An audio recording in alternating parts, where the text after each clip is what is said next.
زي ما كلنا عارفين، الطيارات تبص من الصالة تلاقي الطيارة تحت الشباك مستنياك، وأصبح فيه رفاهية مذهلة، وحجم الطيارات بقى مذهل.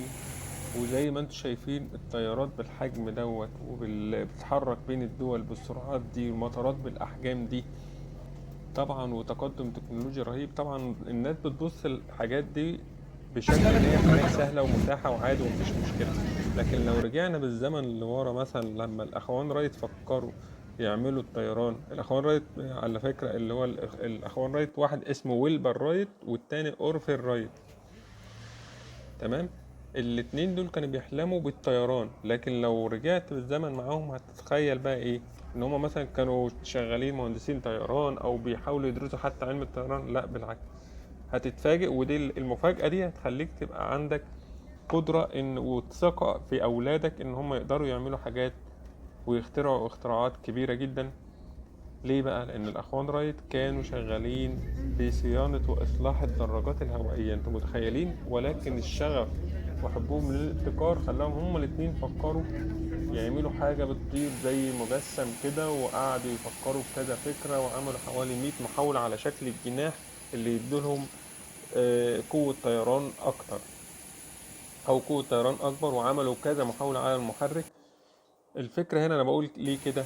عشان الناس كتير مش متخيلة إن الأخوان رايت كانوا شغالين عجلاتية. لما أنت تيجي دلوقتي في الزمن ده، الشباب اللي بيحاول يقضي حياته هزار ويقول لك إيه، أنت عاوز تبتكر ده أنت عجلاتي، على سبيل الاستهزاء يعني. لكن العجلاتي ده هو اللي اخترع الطيارة اللي احنا شايفينها بالشكل ده. وطبعا اللي اخترع الطيارة ما كانش يتخيل شكل الطيارات الكبيرة بالحجم ده والمطارات بالشكل ده، ولكنه بدأ. ده بيفكرنا بإيه في قناتنا هنا؟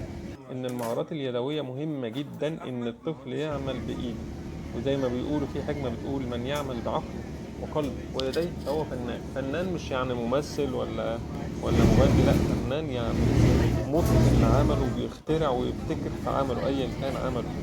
واحنا هنا بنركز على فكرة ان هو يبقى مهندس ويخرج المهندس اللي جواه عن طريق بناء المجسمات الخشبية اللي احنا بنشوفها كتير، ممكن تشوفوها على قناتي، اللي هو مثلا طيارات ومحركات، وعندك الطيارات والبيوت وجميع انواع الطيارات الحربية والطيارات الركاب، وعندك الجرارات والحفارات وانواع كتيرة من الطيارات وابتكارات مختلفة، ومنها النتيجة العبقرية المتحركة. كذا اختراع هتشوفوه على القناة عندي. واهم حاجة يبدأ الاولاد يعملوا حاجة بايديهم ويبعدوا عن التليفونات.